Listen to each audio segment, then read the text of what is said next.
पहला वीडियो में जो है वियोजन अभिक्रिया के 2 प्रकार के बारे में बता चुके हैं। पहला जो है ऊष्मीय वियोजन और दूसरा जो है प्रकाशीय वियोजन। तीसरा जो है ये होता है वैद्युत वियोजन। वैद्युत वियोजन क्या होता है कि वैसा रासायनिक अभिक्रिया जिसमें अभिकारक को जो है को तोड़ने के लिए जो है मतलब जो है इलेक्ट्रिक करंट का जो है हमको उपयोग करना पड़ता है, जिससे जो है 2 या 2 से अधिक भागों में जो है उत्पाद का निर्माण होता है। देखिए जैसे जल है, तो जल को तोड़ने के लिए अगर जैसे H2 + O2 मिलाएंगे तो अभिक्रिया करेंगे तो जल बनेगा। लेकिन अगर जल को फिर जो है तोड़ने के लिए इसमें लाने के लिए जो है इलेक्ट्रिक करंट का हम फॉलो करेंगे तभी ये टूटेगा, वैसे नहीं टूटेगा। देखिए H2O इलेक्ट्रिक करंट का जो है H2 + O2। अब इसकी प्रोसेस क्या है देखिए। प्रोसेस के लिए क्या कीजिए, यहाँ आपका कांच का गिलास ले लीजिए, कुछ भी ले लीजिए, ताकि एक बढ़िया वाला एक मग ले लीजिए, प्लास्टिक का मग जो लेना है आप ले लीजिए। उसमें क्या कीजिए, आधा मग जो है पानी दे दीजिए। उसमें कीजिए जैसे पेंसिल आप लोग लिखते हैं नटराज कंपनी की जैसे होता है, तो उसमें 2 नटराज कंपनी का पेंसिल ग्रेफाइट का उसमें जो रड होता है वो जो चमकता है जिससे लिखते काला टाइप का, उसका जो है 2 पेंसिल ले लीजिए, या नहीं तो उसका पूरा एक ले लीजिए, उसको नीचे खोद दीजिए ताकि जो है वो पेंसिल वाला जो भाग जो है उसमें क्या कीजिए 2 जो है रबर का जो यहाँ पर, तो यहाँ पर जो है करिए नहीं करिएगा कोई दिक्कतें नहीं है। यहाँ पर रबर स्टोव के साथ जो है स्टोवर के साथ यहाँ पर लगा दीजिए। इस पर यहाँ की क्या कीजिए 6 वोल्ट या 12 वोल्ट कितना वोल्ट का जो है यहाँ बैटरी लगा दीजिए, यहाँ स्विच लगा दीजिए। ये जो है कैथोड हो गया, ये जो है कैथोड और ये जो है एनोड। कैथोड और ये एनोड। यहाँ पर क्या कीजिए 2 जो ये जो है ये जो 2 परख नली जो है कांच का परख नली, जिससे ताकि जो ये पता चले आपको कि जैसे बुलबुला जो छोड़ता है वो जो आपको जो अलग अलग हो रहा है हाइड्रोजन गैस ऑक्सीजन गैस, तो वो आपको पता करना होगा कि किससे होकर के जो है ऑक्सीजन निकल रहा है, किसके देकर जो है हाइड्रोजन निकल रहा है। देखिए उसके लिए जो है ये अंदर परख नली लीजिए, उसके जो बुलबुला निकलेगा ऊपर, और ये ग्रेफाइट का रड लीजिए और दोनों यहाँ पर तार से यहाँ जोड़ दीजिए और यहाँ पर जो है 6 वोल्ट की बैटरी दे दीजिए, यहाँ पर स्विच ऑन कर दीजिए। तो आप देखिएगा कि ये जो है एनोड से होकर के जो ऑक्सीजन की और जो है कैथोड के होकर के जो हाइड्रोजन, तो हाइड्रोजन गैस जो है ये जो है अधिक मात्रा में निकलता है और ये जो है ऑक्सीजन मात्रा में थोड़ा कम मात्रा में।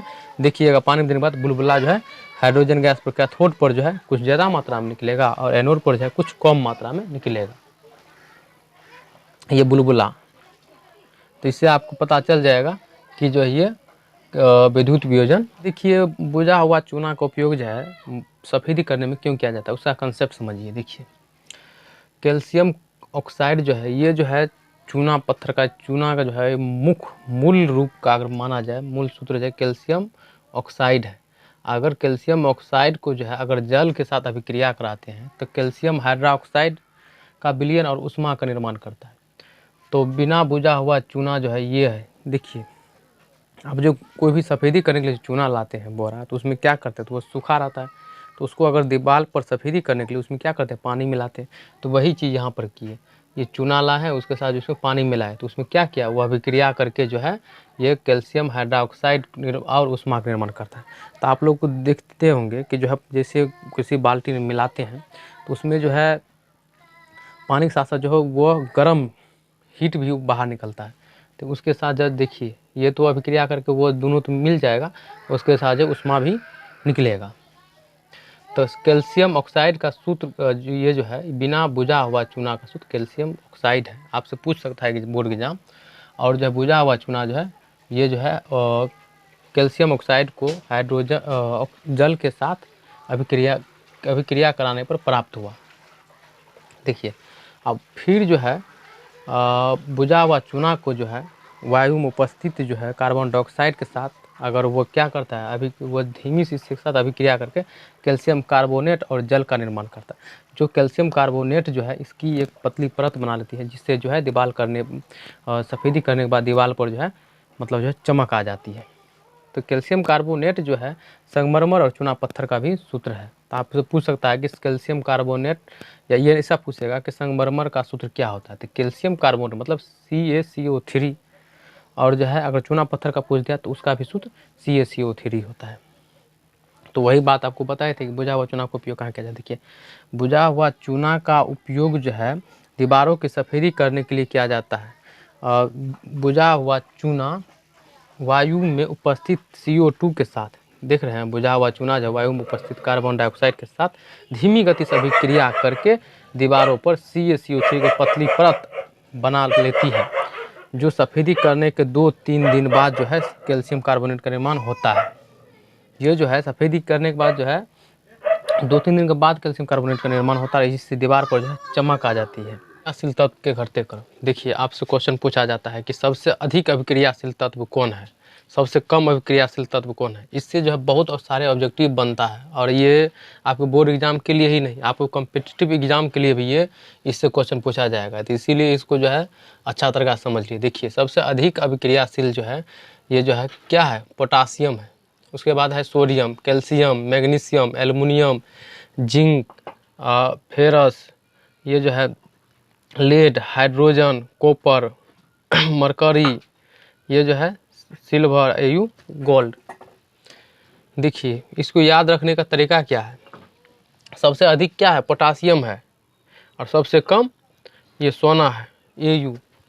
इसको याद रखने के लिए जो है ट्रिक है, काशीनाथ का माली आलू जरा फीके पकाता है, कौन है आगे आओ।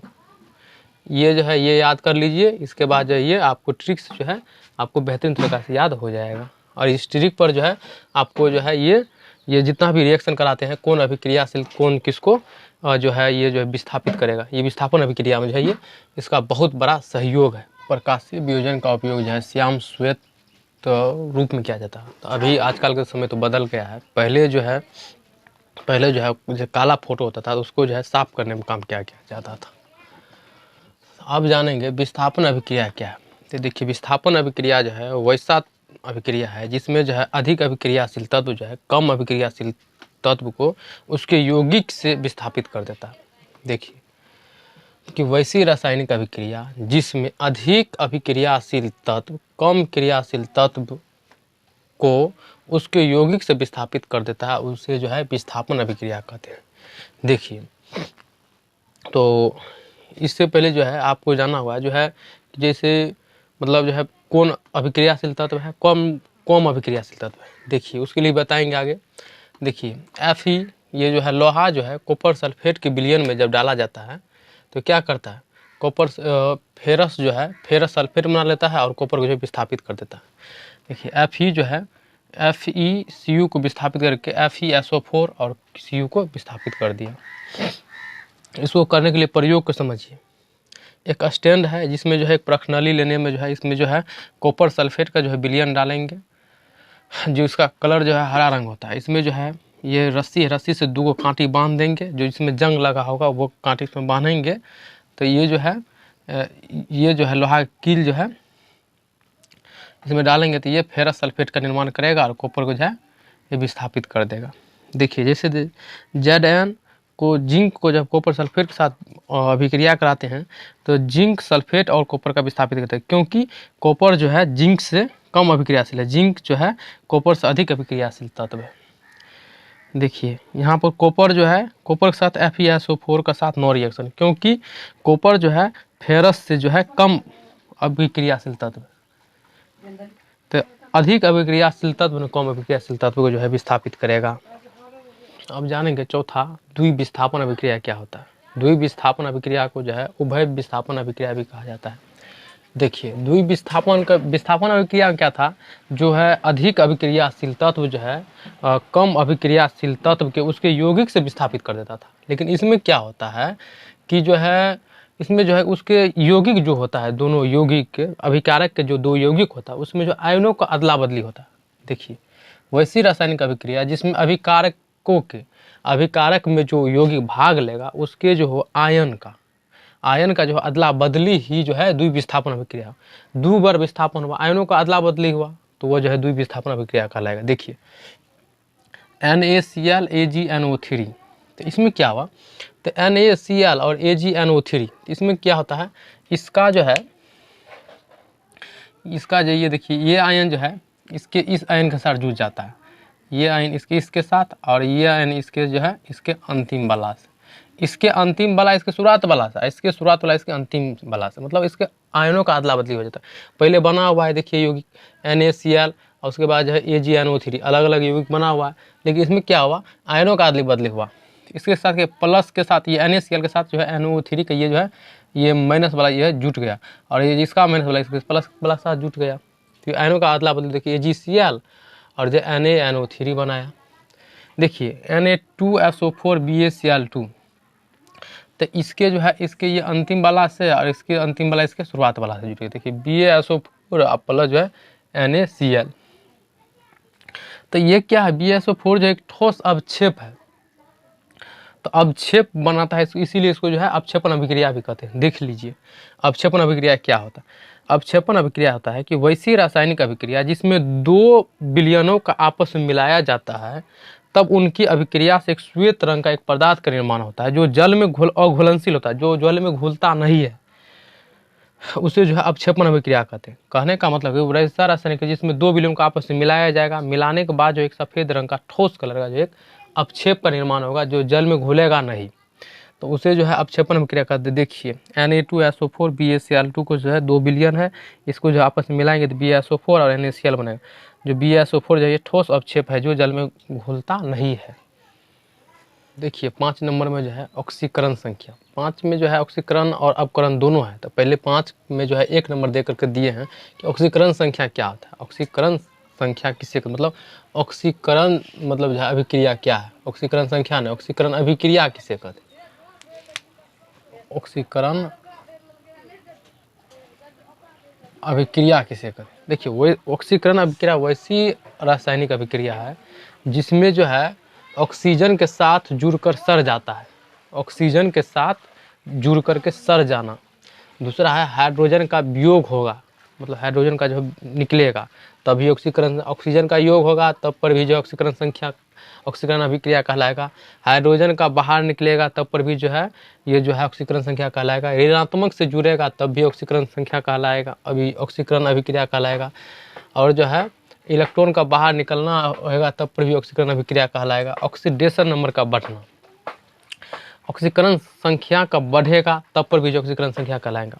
तो ऑक्सीकरण संख्या निकालने के लिए जो है आपको एक वीडियो आगे बनाएंगे, आप उसको यूट्यूब पर डाल देंगे, आप लोग देखिएगा, तो ऑक्सीकरण संख्या थोड़ा आप लोग को बता देंगे। देखिए ऑक्सीजन के साथ जुड़ना, ऑक्सीजन के साथ जुड़ा हाइड्रोजन और ऑक्सीजन मिलकर के H2O, यहाँ हाइड्रोजन के साथ जो क्या हो रहा है ऑक्सीजन का जुड़ रहा है, तो ऑक्सीजन का जुड़ना क्या कहलाता है, ऑक्सीकरण अभिक्रिया कहलाता है।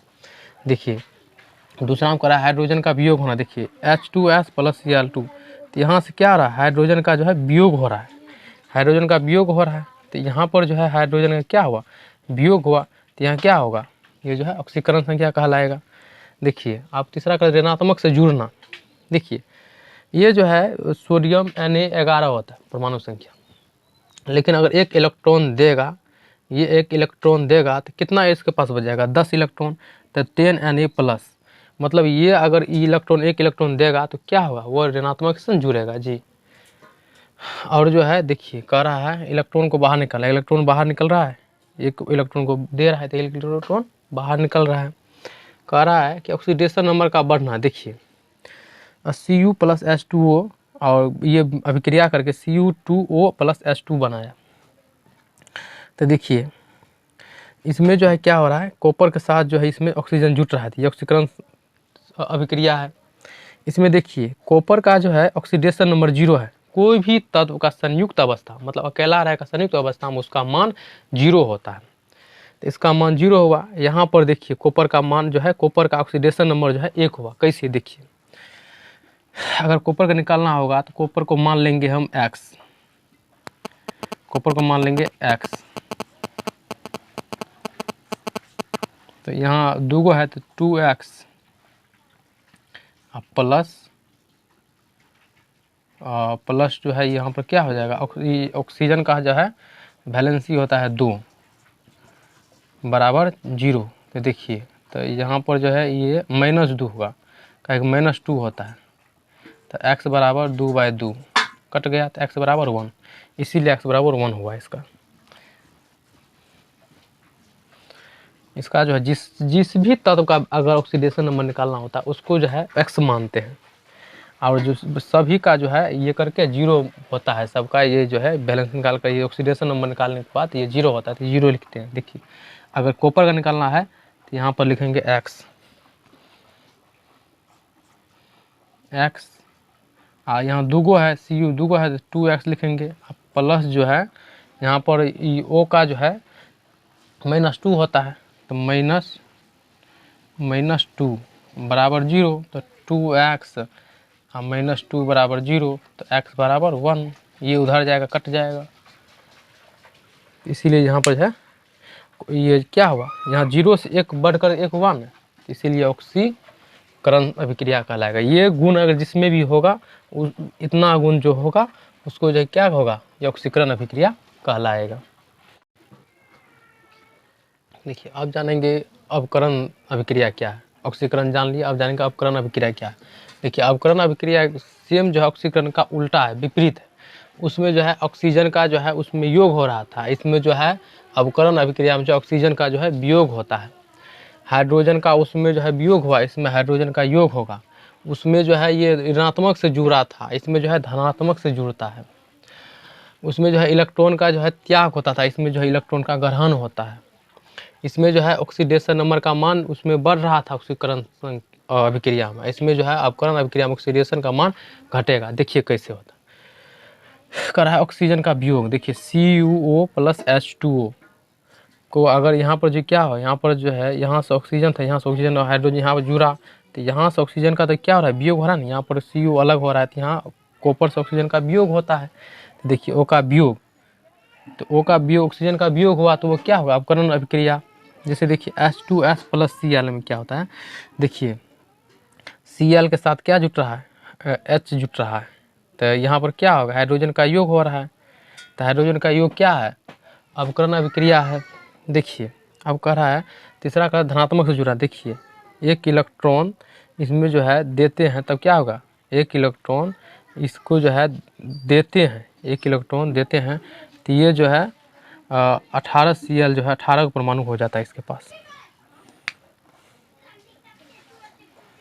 और जो है देखिए कर रहा है इलेक्ट्रॉन का ग्रहण, इलेक्ट्रॉन का ग्रहण कर रहा है जी। यहाँ पर जो है 17 का था, एगो इलेक्ट्रॉन दिया, 18 इलेक्ट्रॉन हो रहा है, इलेक्ट्रॉन का तो मान बढ़ रहा है जी।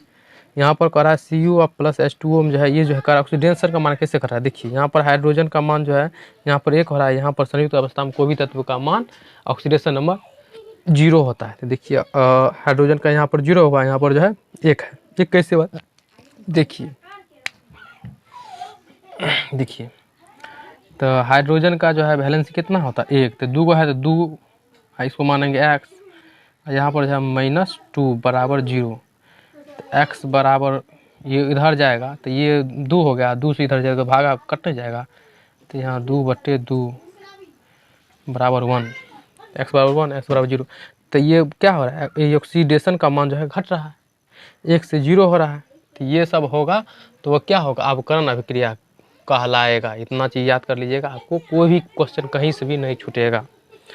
अब देखिए कभी कभी क्या होता है, ऑक्सीकरण और अवकरण दोनों एक साथ होता है। अगर वैसी अगर रासायनिक अभिक्रिया जिसमें अवकरण और ऑक्सीकरण और अवकरण दोनों एक साथ हो तो वैसी उसे जो है हम रेडॉक्स अभिक्रिया कहते हैं। देखिए रेडॉक्स अभिक्रिया क्या होता है, अभिक्रिया क्या है, तो रेडॉक्स अभिक्रिया ऑक्सीकरण अभिक्रिया और जो है अवकरण अभिक्रिया दोनों साथ साथ होता है, तब जो है ये जो है रेडॉक्स अभिक्रिया कहलाता है। देखिए कि वैसी रासायनिक अभिक्रिया जिसमें ऑक्सीकरण एवं अवकरण अभिक्रिया दोनों साथ साथ हो तो उसे जो है रेडॉक्स अभिक्रिया कहते हैं। तो देखिए CuO कॉपर ऑक्साइड जो उसको जो है हाइड्रोजन के साथ हम अभिक्रिया कराते हैं तो क्या होता है, Cu + H2O का निर्माण करता है। ये आप लोग जान चुके हैं। तो इसमें क्या हो रहा है, यहाँ पर जो है CuO से क्या हो रहा है, O का वियोग हो रहा है, और जो है यहाँ H2 से यहाँ पर क्या हो रहा है, H2 से जो है यहाँ पर O का योग हो रहा है, ऑक्सीजन का योग होता है, यहाँ पर ऑक्सीजन का वियोग होता है। तो ऑक्सीजन का वियोग जो है ये अवकरण कहलाता है, ऑक्सीजन का योग जो है ऑक्सीकरण कहलाता है। देखिए Zn + CuSO4, यहाँ पर जो है ZnSO4 + Cu कॉपर बना है। तो यहाँ पर जो देखिए Zn के साथ क्या हो रहा है, SO4 जो है यहाँ O जो है ऑक्सीजन का क्या हो रहा है, योग हो रहा है, और यहाँ पर जो है यहाँ पर क्या है, कॉपर को विस्थापित करता है, यहाँ पर जो क्या हो रहा है, O का वियोग होता है। तो देखिए ये विस्थापन अभिक्रिया है, विस्थापन अभिक्रिया से हमको अभी लेना देना है, ये विस्थापन अभिक्रिया का उदाहरण है, उससे हमको लेना देना नहीं है, लेना देना अभी हमको ऑक्सीजन से मेन फर्क है। यहाँ पर ऑक्सीजन का लेना देना है, किसके साथ जुड़ता है, किसके साथ जो है मतलब इधर जुटेगा तो इधर, इधर हटेगा तो इधर जुटेगा, तो ये दोनों साथ साथ होता है तो वो रेडॉक्स अभिक्रिया कहलाता है। देखिए Cu कॉपर जो है और जल की अभिक्रिया कराते हैं तो CuO copper oxide plus H2 gas का निर्माण करता है। देखिए इसमें क्या हो रहा है, कॉपर से जो है ऑक्सीजन का योग हो रहा है, ऑक्सीजन का योग जो ऑक्सीकरण संख्या ऑक्सीकरण अभिक्रिया कहलाता है। और जो यहाँ पर जो है वो का क्या होता है, यहाँ पर वियोग होता है, तो ऑक्सीजन का वियोग होना क्या कहलाता है, वो जो है अपकरण अभिक्रिया कहलाता है। अगर दोनों साथ साथ हो रहा है, दोनों में जो तीनों उदाहरण दिए तो ये क्या है, ये जो है रेडॉक्स रिएक्शन है, रेडॉक्स रिएक्शन है, ये सभी जो है रेडॉक्स रिएक्शन है। आप जानेंगे उष्माक्षेपी अभिक्रिया क्या होता है। देखिए उष्माक्षेपी अभिक्रिया जो होता है वैसा रासायनिक अभिक्रिया जिसमें उष्मा एवं ऊर्जा का जो है उत्सर्जन होता है, मतलब जो है बाहर निकलना हुआ, मतलब उष्मा और ऊर्जा जो है वो बाहर निकलता है, उसे जो है उष्माक्षेपी अभिक्रिया कहते हैं। जैसे देखिए कैल्शियम ऑक्साइड को जो है हम जल के साथ अभिक्रिया कराते हैं तो क्या बनता है, ये जो है ये बनता है CaOH मतलब कैल्शियम हाइड्रोक्साइड और जो है उष्मा गैस निकलते हैं। तो ये जो है जैसे चूना को जो है किसी बाल्टी में देते हैं तो उसमें जो है पानी देने के बाद क्या होता है, उसमें बुलबुला आने लगता है, वो इसमें जो मतलब देखिएगा जो है उसको छुइएगा तो उसमें गर्म बहुत हो जाएगा, तो वो क्या है उष्मा का जो उत्सर्जन हो रहा है, और फिर जो है 1-2 घंटा बाद 2-3 घंटा बाद जो अपने आप वो ठंडा हो जाता है। देखिए मीथेन गैस और ऑक्सीजन गैस की जब अभिक्रिया कराते हैं तो ये कार्बन डाइऑक्साइड गैस और जो ये जो है जल और जो है हीट उष्मा का जो है उत्सर्जन करता है। शोषण भी जो है उष्माक्षेपी अभिक्रिया का उदाहरण है। देखिए उसी का विपरीत जो है उष्मा शोषी अभिक्रिया होता है, वैसा रासायनिक अभिक्रिया जिसमें उष्मा या ऊर्जा का जो है अवशोषण हो, मतलब जो है जरूरी होता है उष्मा और ऊर्जा देंगे तभी वो अभिक्रिया होगा। देखिए बर्फ़ का पिघलना, अगर बर्फ़ को पिघलने के लिए उसमें हीट देंगे उष्मा देंगे तभी वो पिघलेगा। अगर जो कैल्शियम कार्बोनेट जो सॉलिड है इस पर हीट करते हैं तो कैल्शियम ऑक्साइड और कार्बन डाइऑक्साइड गैस जो ये मतलब ये बाहर निकलता है, तो इसमें जो है क्या होगा, हीट के जरूरी उष्मा का जो जरूरी पड़ा इसमें गर्म के तब ने। अब जो है उदासीनीकरण अभिक्रिया क्या होता है। देखिए उदासीनीकरण अभिक्रिया आगे भी हम बताएंगे, लेकिन अभी भी जान लीजिए। देखिए उदासीनीकरण अभिक्रिया होता है वैसा रासायनिक अभिक्रिया जिसमें अम्ल क्षार आपस में अभिक्रिया करके लवण और जल बनाता है, उसे जो है उदासीनीकरण अभिक्रिया कहते हैं। देखिए NaOH प्लस HCl, ये क्या है, ये क्षार है, ये क्या है, ये क्या है, ये क्षार है, ये क्या है, ये जो है ये अम्ल है, ये क्षार और अम्ल मिलकर क्या है NaCl जो लवण है और H2O का निर्माण किया, जो बता रहा है वही चीज़ यहाँ पर हुआ। KOH क्या है, ये क्षार है, ये क्या है, ये अम्ल है, क्षार अम्ल अभिक्रिया करके लवण और जल बनाता है, KNO3 लवण हुआ और H2O जल का निर्माण किया। अब जानेंगे दैनिक जीवन में उपचयन जो क्रिया जो है उपचयन अभिक्रिया का जो है प्रभाव क्या पड़ता है। देखिए दैनिक जीवन में उपचयन अभिक्रिया का प्रभाव जो है बहुत प्रकार से, पहले तो है संक्षारण जो है संक्षारित हो जाती कोई भी वस्तु, जैसे लोहा जो है जंग लग जाता है, बहुत सी ऐसी चीज़ें वो खराब हो जाता है। और जो खाद्य पदार्थ जो खाते पीते उसमें क्या होता है, उसमें जो है वो ऑक्सीकृत होकर के जो खराब हो जाता है, उसके बारे में बताएंगे। देखिए संक्षारण क्या होता है, जब कोई धातु अपने आसपास के अम्ल या आर्द्रता से आदि के संपर्क में आती है तब ये संक्षारित हो जाती है, तो उसे ये संक्षारण कहते हैं। जैसे लोहा में जंग लगना, चांदी के ऊपर काली परत बैठना, तांबा के ऊपर हरी परत बैठ जाता है। देखिएगा लोहा में जो है पानी में जैसे देखिएगा सबसे ज़्यादा जो लोहा में लाते हैं और ये जो है आर्द्रता में वायु में जो है जलवाष्प की उपस्थिति में यह अभिक्रिया करके क्या बनता है, ये जंग का निर्माण करता है। उसी प्रकार जो है चांदी के ऊपर थोड़ा काला परत बैठ जाता है, तांबा के ऊपर जो है हरी परत बैठ जाती है। अब कहता है संक्षारण से हानि क्या होता है। देखिए संक्षारण से बहुत हानि होता है, संक्षारण के कारण जो है कार के ढांचे, पुल, लोहा, जितना भी जो भी लोहा की बनी वस्तु है खास करके ज़्यादातर उसकी सबसे क्षति होता है, तुरंत जंग लग जाता है, उसको जो है बदलना पड़ता है। पुल हो या कार हो जिसमें लोहा की ज़्यादा यूज किया गया है उसमें जो है वो जल्दी जो है क्षति होती है। देखिए इसके बचाव के लिए हम क्या करते हैं, यशत लेपन का जो है इसमें क्या होता है कि जिंक की परत जो है इस पर जो है यशत लेपन में जो है जिंक की परत जो है मतलब उस पर लोहा की या किसी पर जो है उस पर जिंक की परत जो है चढ़ा दिया जाता है। उसके लिए जो है विद्युत लेपन में क्या होता है, तांबा, निकल अथवा जो है क्रोमियम, तांबा, निकल अथवा क्रोमियम की धातु को जो तीनों को जो है मिक्स करके इस पर जो है चढ़ाया जाता है। पेंट किया जा सकता है उस पर जो है तेल लगा करके, मोबिल लगा करके, ग्रीज लगा करके, और वो जो है वो उस पर जो है मतलब मिश्र धातु की जो है परत पर बैठा जाता है, या एनोडीकरण जिसको कहते हैं एल्युमिनियम की परत को चढ़ाया जाता है।